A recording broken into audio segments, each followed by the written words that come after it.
Right, ఉత్తరప్రదేశ్కి సంబంధించినటువంటి update చూస్తూ ఉన్నాం. బీజేపీ వెనుకబడినటువంటి పరిస్థితి కనపడుతోంది.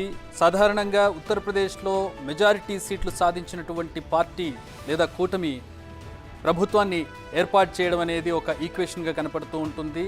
ప్రస్తుతం ఉత్తరప్రదేశ్లో ఉన్నటువంటి పరిస్థితిని మనం బ్రేకింగ్ న్యూస్లో చూస్తూ ఉన్నాం. బీజేపీ అభ్యర్థి మేనకా గాంధీ సుల్తాన్పూర్లో వెనుకబడి ఉన్నారు.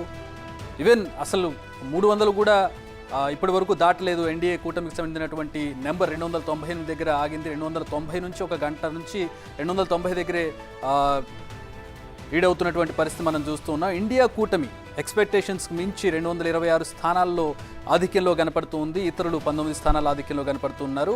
ఓవరాల్గా నేషనల్ వైడ్గా ఉన్నటువంటి పరిస్థితిని, ప్రధానంగా యూపీలో ఉన్నటువంటి పరిస్థితిని మనం చూస్తూ ఉన్నాం. మోదీ చరిష్మా కావచ్చు, మోదీ చేసినటువంటి ప్రచారం కావచ్చు, ఇతర అంశాలన్నీ కూడా ఇక్కడ ఏ మేరకు పనిచేసే అనేది మనం చూడవచ్చు.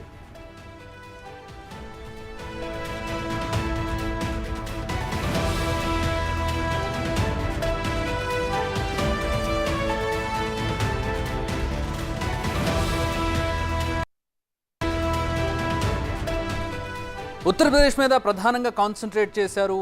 అలాగే అక్కడ యోగి ఆదిత్యనాథ్ ప్రభుత్వం ఉంది. ఆయన తీరు ఏ విధంగా ఉంటుంది, ఆయన వ్యవహార శైలి ఏ విధంగా ఉంటుంది, ఆయన చర్యలు, అక్కడ చేసినటువంటి కార్యక్రమాలను మనం చూసాం. అలాగే మోదీ కూడా దాని మీద, ఉత్తరప్రదేశ్ మీద ప్రధానంగా దృష్టి పెట్టారు. అక్కడ ఉన్నటువంటి పుణ్యక్షేత్రాల విషయంలో కావచ్చు, అయోధ్య విషయంలో కావచ్చు, ఇతర అంశాల్లో మోదీ బీజేపీ గవర్నమెంట్ చేసినటువంటి అక్కడ కార్యక్రమాలు ఇవన్నీ కూడా అక్కడ ఫలితాలు ఇచ్చినట్టుగా కనపడడం లేదు.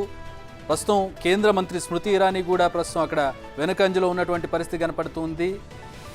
మిర్జాపూర్లో ఎన్డీఏ అభ్యర్థి వెనుకంజలో కనపడుతూ ఉన్నారు. ఉదయాన్నే అంటే వారణాసిలో కూడా మోదీ ఒక అడుగు వెనక ఉన్నటువంటి పరిస్థితిని మనం చూసాం. సో మొత్తంగా ఉత్తరప్రదేశ్లో బీజేపీ హవా కొంచెం తగ్గినట్టుగా కనపడుతోంది. ఉత్తరప్రదేశ్లో మరి ఓవరాల్గా ఇది రిజంబుల్ అవుతుందా, చివరి ఫలితాలు వచ్చే సమయానికి పరిస్థితి ఏ విధంగా ఉంటుందనేది ప్రస్తుతం ఒక క్వశ్చన్ మార్క్గా కనపడుతూ ఉంది. అనుకున్న ఫిగర్ని రీచ్ కానటువంటి పరిస్థితిలో ఎన్డీఏ మనకు కనపడుతుంది. ఇండియా కూటమి అనుకున్న దానికంటే ఎక్కువ పర్ఫార్మెన్స్ కనపడుతుంది. 226 స్థానాల్లో పర్ఫామ్ చేస్తుంది ఇండియా కూటమి.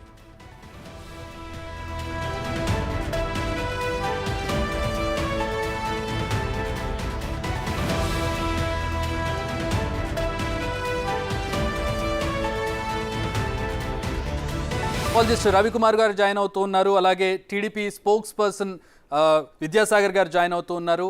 ఇద్దరికి కూడా వెల్కమ్.